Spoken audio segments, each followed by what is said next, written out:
உலகமெங்கும் வாழ்ந்து கொண்டிருக்கும் அஸ்ட்ரோ நேயர் அனைவருக்கும் அட்வான்ஸ் இனிய தமிழ் புத்தாண்டு நல்வாழ்த்துக்கள். நான் பாரம்பரிய ஜோதிடர் பா. ரவிக்குமார். இப்போ நம்ம பார்க்கக்கூடிய தலைப்பு பார்த்திங்கன்னா, தமிழ் மாதம், அதாவது குரோதி வருடத்துடைய கடைசி மாதம்னு சொல்லக்கூடிய பங்குனி மாதத்தினுடைய பலன்களை பற்றி தான் இந்த காணொலியில் பார்த்துட்ருக்குறோம். நிகழும் மங்களகரமான குரோதி வருடம் பங்குனி மாதம் 1ஆம் தேதி சனிக்கிழமை அதிகாலையில், அதாவது மார்ச் மாதம் 15ஆம் தேதி அன்னைக்கு தான் இந்த பங்குனி மாதம் 1ஆம் தேதி பிறக்கப்படுதுங்க. இப்படி பிறக்கக்கூடிய இந்த காலகட்டத்தில் பார்த்திங்கன்னா, உத்திர நட்சத்திரம் 4ஆம் பாதத்தில், கன்னி ராசியில், கும்ப லக்னத்தில், சூரிய பகவானுடைய திசையில் 159 டிகிரியில் தான் இந்த மாதம் பிறக்கப்படுதுங்க. அப்படி பிறக்கும்போது காலச்சக்கரத்தின் 5வது ராசின்னு சொல்லக்கூடிய சிம்ம ராசியில் பிறந்தவங்களுக்கு இந்த பங்குனி மாதம் என்னென்ன மாற்றங்களை கொடுக்க போகிறாரு, அதை பற்றி தான் இந்த காணொலியில் இப்போ நம்ம பார்த்துட்ருக்குறோம். பொதுவாக பார்த்தீங்க அப்படின்னா, இப்போ சிம்ம ராசி அப்படின்னா சிங்கம் மாதிரின்னு சொல்லுவாங்க. அவ்வளோ சீக்கிரம் எதையுமே நம்ப மாட்டீங்க, ஆனால் நம்பிட்டீங்கன்னா உயிர் கூட கொடுத்துருவீங்க. இப்போ வரைக்குமே நம்பிக்கிடக்கூடிய ராசி யாருன்னா சிம்ம ராசி மட்டும்தான். அதாவது அந்த காலத்தில் பெரியங்களே சொல்லியிருக்காங்க, கோபம் இருக்கிற இடத்துல தான் குணமும் இருக்குன்ட்டு. அடிச்சுட்டு கொடுத்தா கூட வாங்கி சாப்பிடக்கூடிய ராசி இந்த சிம்ம ராசி. ஆனால் சிம்ம ராசிக்காரங்க அப்படின்னு எடுத்துக்கிட்டிங்க அப்படின்னா, நாம்பளும் உயரணும், நம்மளை சுற்றி இருக்கிறவங்களையும் உயர்த்தி பார்க்கணும் அப்படின்னு ஆசைப்படுறவங்க இந்த சிம்ம ராசிக்காரன் தான். ஆனால் நீங்கள் என்ன தான் நீங்கள் மற்றவங்களை தூக்கி விட்டாலும் நல்ல பேருன்றது அவ்வளோ சீக்கிரம் வாங்க முடியாது. இது வரைக்கும் உங்களுடைய தேவைக்கு 4 காசு சம்பாதிக்கிறோம்னாலும், உங்களுடைய கூட பிறந்தவங்களுக்கு ஒரு நல்லது கேட்டதுனாலும், உங்களோட தாய் தந்தைக்கு, உங்களோட குடும்பத்துக்கு எல்லாத்துக்குமே, அதாவது நீங்கள் 4 காசு சம்பாதிச்சு கொடுத்து உதவி செய்திருந்தாலும், இன்றைக்கி கொடுத்துட்டு உபத்திரியம் பாவின்ற பட்டம் வாங்கிட்டு இருக்கக்கூடிய நேர காலம்தான் இந்த சிம்மராசி. இதனை ஏன் சொல்கிறேன் அப்படின்னா, கிட்டத்தட்ட இந்த சிம்மராசிக்காரங்க பொறுத்த வரைக்கும் பால் வெள்ளை பால்டர் வெள்ளை, பால் குடிச்சிடலாம், ஆனால் பால்டர் குடிக்க முடியாது இல்லையா? ஏன்னா இது வரைக்கும் நம்ம எப்படியோ வாழ்ந்துட்டோம்.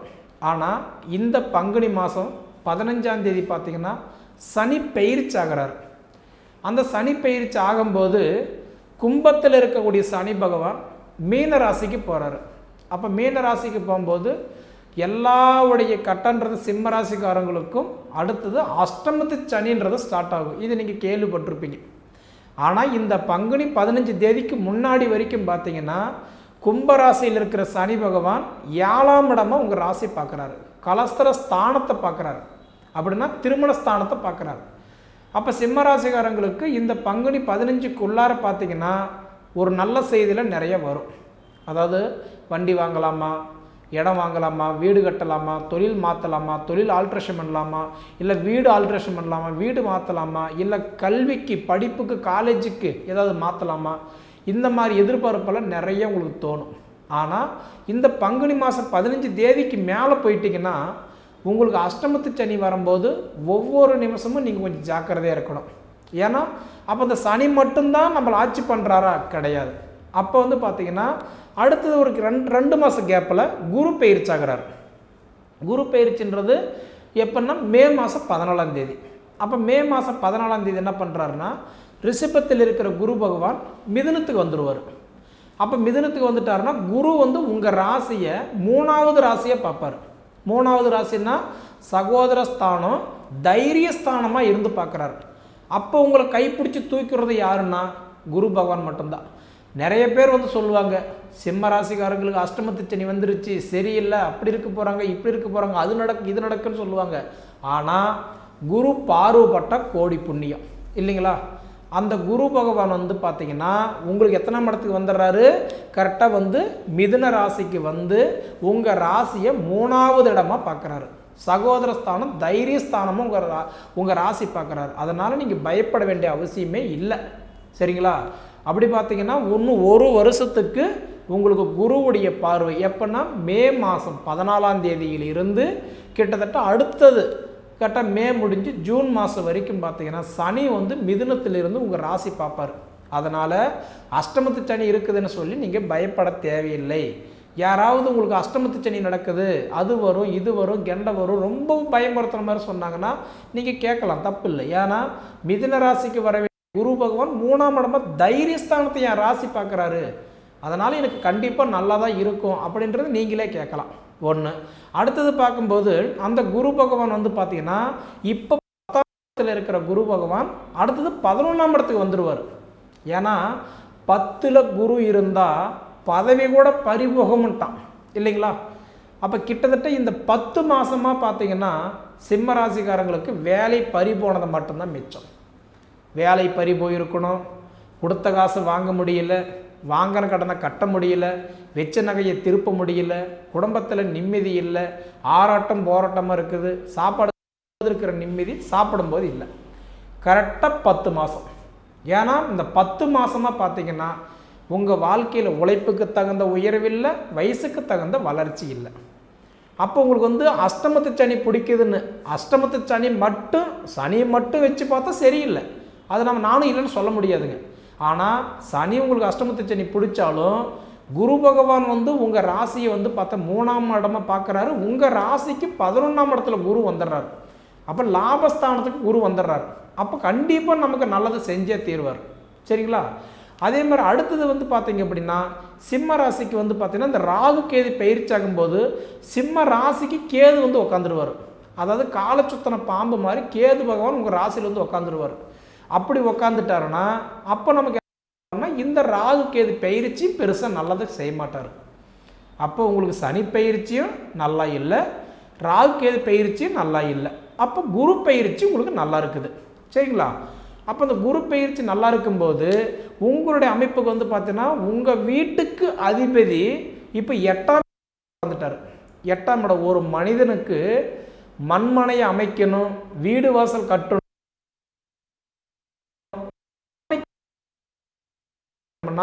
அந்த 8ஆம் இடம் அதே மாதிரி நல்லா இருக்கணும். 8ஆம் இடம்ன்றது ஸ்தானம். உங்களுடைய அதிபதி ராசியில போய் நட்பாய் உட்கார்ந்துட்டார். அப்போ உட்காரும்போது என்ன பண்ணுவார், உங்களுக்கு மண் இடம் பொன் பொருள் பூமி பிரச்சனை இருந்தால் கூட ஓரளவுக்கு சரியாகும். சரிங்களா? அதே மாதிரி பார்த்தீங்கன்னா 2ஆம் இடத்துக்கு அதிபதி கன்னிராசிக்கு அதிபதி புதன் பகவான் வந்து அவரும் போது மீன ராசியில் நீச்சம் அடைஞ்சு இந்த பங்குனி மாதம் 2ஆம் தேதி அடைகிறார். அப்போ புதனும் சூரியனும் ஒன்றா சேரும்போது புதன் ஆதித்ய யோகம் ஏற்படுது. அந்த புதன் ஆதித்ய யோகம் ஏற்படும் பொழுது அப்போ உங்களுக்கு என்ன இருக்கும், அயல்நாட்டு பயணம் சுகமாக இருக்கும். 2வது இடம் மாறுறதுக்கு உண்டான பயணம் நல்லா இருக்கும். டெம்பரவரியாக வேலை செய்கிறவங்களுக்கு பர்மனெண்ட் ஆகிறதுக்கு ஒரு வாய்ப்பு இருக்குது. விளையாட்டுத்துறையில் இருக்கிறவங்களுக்கு, ஸ்போர்ட்ஸ் லைனில் இருக்கிறவங்களுக்கெல்லாம் பார்த்தீங்கன்னா பட்டம் பதவி பாராட்டு கைத்தட்டல் கிடைக்கிறதுக்கு வாய்ப்பு உண்டு. எப்படி பார்த்தாலுமே சிம்ம ராசிக்கு வந்து மேலே தான் அஷ்டமத்து சனி வருது. அந்த பங்குனி 15க்கு முன்னாடி பார்த்தீங்கன்னா கண்டிப்பாக உங்களுக்கு வந்து நல்லாவே இருக்கும், பயப்பட வேண்டிய அவசியம் இல்லை. சரிங்களா? அதே சமயத்தில் வந்து அஷ்டமத்து சனி சரியில்லைன்னா 2.5 வருஷம் இருக்குது. அந்த 2.5 வருஷத்துக்கு ஒரே மாதத்துல பலன் சொல்ல முடியாதுல்ல. அதனால் என்ன பண்ணுறேன்னா ஒவ்வொரு மாதம் ஏற்றம் தாழ்வும் இருக்க தான் செய்யும். முடிஞ்ச வரைக்கும் இந்த உடைய சிம்மராசிக்காரங்களுக்கு இப்போ வரைக்குமே நீங்கள் நம்புறது உங்கள் மன தைரியம், உங்களோட மூளை தான் உங்களுக்கு மூலஸ்தானமே. இது வரைக்குமே உங்கள் மூளை நம்பி தான் நீங்கள் வாழ்ந்துட்டுருக்கிறீங்க. அந்த உடைய மூளை வச்சு உங்கள் வாழ்க்கையில் அடுத்த கட்டத்துக்கு வளர்கிறதுக்கு உண்டான வாய்ப்பு பிரகாசமாக இருக்க போகுது. நமக்கு ஆண்டவன் 1000 வருஷம் கொடுக்கலிங்க. கொடுத்துருந்தா எனக்கு 950 வருஷம் வேண்டாங்க, நான் ஒரு 50 வருஷம் வாழ்ந்தால் போதும் அப்போ நம்ம எடுத்துக்கலாம். இந்த காலம் அப்படி இல்லையே, 4 நாள் வாழ்ந்தால் கூட நல்லா வாழணும். அரகரான்றவங்க அவதி வைக்க போகிறதில்ல, இலவுக்குறவங்க தாலி இருக்க போகிறதில்ல. சொல்கிறவங்க யாரும் வந்து காப்பாற்ற போகிறாங்களா? கிடையாது. அப்போ உங்களுக்கு என்னென்னா விடாமுயற்சி விஸ்வரூப வெற்றி நம்ம சொல்கிறோம். சிம்மராசிக்காரங்களுக்கு எப்பயுமே அந்த மனதைரியம் கண்டிப்பாக உண்டு. சரிங்களா? அதனால் 100% உங்கள் ராசிக்கு அதிபதி போய் மீன ராசியில் இருக்கிறதுனால இந்த பங்குனி மாதம் முழுவதுமே அவர் 8ஆம் இடத்துல தான் இருப்பார். அப்படி இருந்ததுனால உடல் உபாதிகள், ஏன்னா நிறைய பேருக்கெல்லாம் பார்த்தீங்கன்னா இந்த தோல் நோய் சம்மந்தப்பட்டது, கண் பார்வை சம்மந்தப்பட்டது, 2வது எலும்பு சம்மந்தப்பட்ட பிரச்சனைலாம் இருக்கும். அதெல்லாம் கொஞ்சம் சரியாகிறதுக்கு வாய்ப்பு உண்டு. சரிங்களா? மண்மனை பிரச்சனை சால்வ் ஆகிறதுக்கும் கண்டிப்பாக வாய்ப்பு உண்டு. அடுத்தது பார்த்தீங்க அப்படின்னா உங்களுக்கு லாபஸ்தானத்துக்கு 2ஆம் இடத்துக்கும், அதாவது 11ஆம் இட லாபஸ்தானத்துக்கும், 2ஆம் இட குடும்பஸ்தானத்துக்கும் 11ஆம் இட லாபஸ்தானத்துக்கும் அதிபதி யாருன்னா புதன். அவரும் இப்போ 2 பேர் சேர்ந்து தானே புதன் ஆதித்ய யோகம் பெற்றிருக்கிறாங்க. அதனால் கண்டிப்பாக இது ஒரு நல்ல வழிவகுத்து போகிறதுக்கு ஒரு நல்ல ஒரு கிரக சேர்க்கைன்னு நம்ம சொல்லலாம். சரிங்களா? அடுத்தது பார்த்திங்கன்னா சகோதர ஸ்தானம் தைரியஸ்தானத்துக்கும் 10ஆம் இடம் தொழில் ஸ்தானத்துக்கும் அதிபதி யாருன்னா சுக்கிர பகவான். சுக்கிர பகவானும் பாருங்கள் மீன ராசியில் போய் அவர் வந்து உச்சம் அடைஞ்சிட்டார். உச்சம் அடைஞ்சு வக்கரம் அடைஞ்சிட்டார். இப்போ மீன ராசியில் 4 கிரகங்கள் இருக்குது. அதாவது ராகு பகவான், சுக்கிர பகவான், புதன் பகவான், சூரிய பகவான். இந்த 4 கிரகம் வரும்போது 4 பேர் 4 விதமாக இருக்கிறாங்க. ஒன்று வக்கர கிரகம் ராகு. ராகு போல் கொடுப்பார் இல்லை, கேதை போல் கெடுப்பார் இல்லை. ராகுக்கு எதுக்கு வீடு கிடையாது இல்லையா?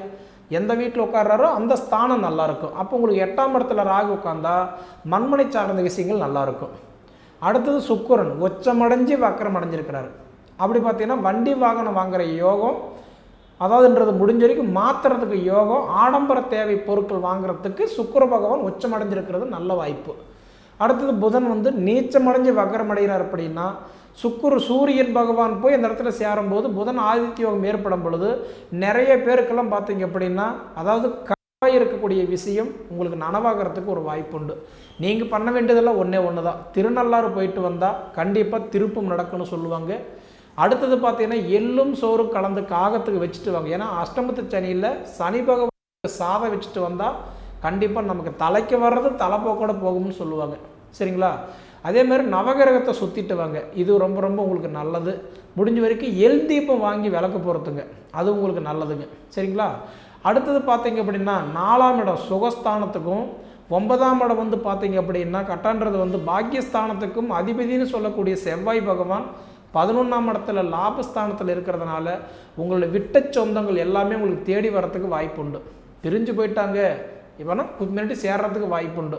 யார் நமக்கு தேவையில்லை நினச்சோமோ அவங்களால சில ஒரு ஆதாயம் கிடைக்கிறதுக்கு கண்டிப்பாக வாய்ப்பு உண்டு. செவ்வாய் பகவான் 11ஆம் இடம் லாபஸ்தானத்தில் இருக்கிறதுனால மற்றவங்களால், ஏன்னா இது வரைக்கும் நான் முன்னே சொல்லிட்டேன், மற்றவங்களுக்காக வேண்டியதான் நீங்கள் உழைச்சிங்க. ஆனால் இதுக்கு மேலே உங்களுக்காக வேண்டி மற்றவங்க உழைக்க போகிறாங்க. அதில் எந்த காரணத்துக்கு ஒன்றும் மாற்றம் கிடையாது. அடுத்தது பார்த்தீங்க அப்படின்னா புத்திர ஸ்தானத்துக்கு அதிபதி, அதே மாதிரி ஆயுள் ஸ்தானத்துக்கு அதிபதி யாருன்னு பார்த்தீங்கன்னா குரு பகவான் 10ல் இருக்கிறாரு. 10ல் குரு இருந்தால் பதவி கூட பறி போக மாட்டான். ஏன்னா கட்ட இந்த சிம்மராசிக்காரங்களுக்கு நிறைய பேர் நான் முன்னே சொன்னேன், வேலை வாய்ப்பில் பிரச்சனை கொடுத்துருக்கோம், டெம்பரவரியாகவே வச்சிட்ருக்கோம், பர்மனண்ட் ஆகலை, சம்பளம் உயரவில்லை, ப்ரமோஷன் கைக்கு வரல, எதிர்பார்க்குறீங்க, காலதாமதமாகுது. இது எல்லாமே பார்த்தீங்கன்னா மே மாதம் 14 தேதிக்கு மேலே தான் உங்களுக்கு மாறும். சரிங்களா? அடுத்தது பார்த்தீங்க அப்படின்னா 6ஆம் இடம் ரோகஸ்தானத்துக்கும் 7ஆம் இடம் கலஸ்தரஸ்தானத்துக்கும் அதிபதி யார் அப்படின்னு பார்த்தீங்கன்னா சனி பகவான் தான். அந்த சனி பகவான் இப்போ 7ஆம் இடத்துல இருந்து இப்போ கலஸ்தர ஸ்தானத்திலிருந்து 8ஆம் இடம் ஆயுள் ஸ்தானத்துக்கு அவர் மாறுறாரு. ஏன்னா இப்போ வந்து பார்த்தீங்கன்னா இந்த 15 தேதி வரைக்கும் மாங்கல்ய பலம் நல்லா இருக்கும். சனி பகவான் வந்து ஏன்னா மாங்கல்ய ஸ்தானத்துக்கு அதிபதியே சனி பகவானே அவர் வந்து 7ஆம் இடத்துல வந்திருக்க ஆட்சியா. அதனால் பார்த்தீங்க அப்படின்னா முடிஞ்ச வரைக்கும் மாங்கல்ய யோகம் இந்த பங்குனி 15க்குள்ளார ஓரளவுக்கு அமையறதுக்கு, கை பேசுறதுக்கு, கைக்குடி வரத்துக்கு ஒரு வாய்ப்பு உண்டு. பிரிஞ்ச காதலர்கள் எல்லாம் கூட ஒன்றா சேரலாம், பிரிஞ்ச குடும்பம் ஒன்றா சேரலாம். லவ் பண்ணிகிட்டு இருந்தேங்க, விரும்பிக்கிட்டு இருந்தேன், நேசிச்சிட்டு இருந்தேங்க, ஆனால் திடீர்னு கட்டாய் பிரிஞ்சிட்டோம் அப்படின்னு சொல்கிறவங்களுக்கெல்லாம் மீண்டும் சேர்றதுக்கு கூட ஒரு வாய்ப்பு உண்டு. ஏன்னா சனி பகவான் இந்த 15 தேதிக்கு மேலே பார்த்தீங்கன்னா 8ஆம் இடத்துக்கு போயிடுவார். அப்போ 8ஆம் இடத்துக்கு போயிட்டார் அப்படின்னா இன்றைக்கி வந்து கட்டான்றது, அப்போ அந்த 8ஆம் இடத்துல போய் உட்காரும்போது அஷ்டமத்து சனி உங்களுக்கு ஏற்படுது இல்லைங்களா? அப்போ நீங்கள் பொறுமையாக தான் இருந்தாகணும். சரிங்களா? அப்போ நல்லது செய்ய போயும் நல்ல பலன்கள் அவ்வளோ சீக்கிரம் நீங்கள் வாங்க முடியாது. சரிங்களா? இருந்தாலும் உங்களை காப்பாற்றுறவர் அடுத்தது யாருன்னா குரு மட்டும்தான். அது நீங்கள் மறக்கவே முடியாது. சனி பகவானும் சனி பயிற்சி நல்லா இல்லை, ராகுகேது பயிற்சியும் நல்லா இல்லை. அடுத்தது உங்களுக்கு நல்லா இருக்கிறது ஒரே ஒரு பயிற்சி பார்த்தீங்கன்னா குரு பயிற்சி மட்டும்தான். அதாவது மே மாதம் 14 தேதிக்கு மேலே உங்களோட வாழ்க்கை நல்லா இருக்கும், உங்களோட வாழ்வாதாரம் நல்லா இருக்கும். சரிங்களா? சரி நேயர்களே, நம்மளுடைய காணொளி உங்களுக்கு பிடிச்சிருந்தால் நம்ம சேனலை சப்ஸ்கிரைப் பண்ணிக்கோங்க, ஆல் ஆப்ஷன் பட்டன் கொடுத்துக்கோங்க. அப்போ தான் நம்ம எடுக்கக்கூடிய ஒவ்வொரு காணொலியும் தொடர்ச்சியாக நீங்கள் பார்க்க முடியும். இது தவிர உங்கள் பொன்னான நேரத்தை ஒதுக்கி இவ்வளவு நேரம் என்னுடைய காணொலியை நீங்கள் முழுமையாக பார்த்ததுக்கு மனசிலிருந்து கேட்டுக்கிறேனுங்க. நன்றி.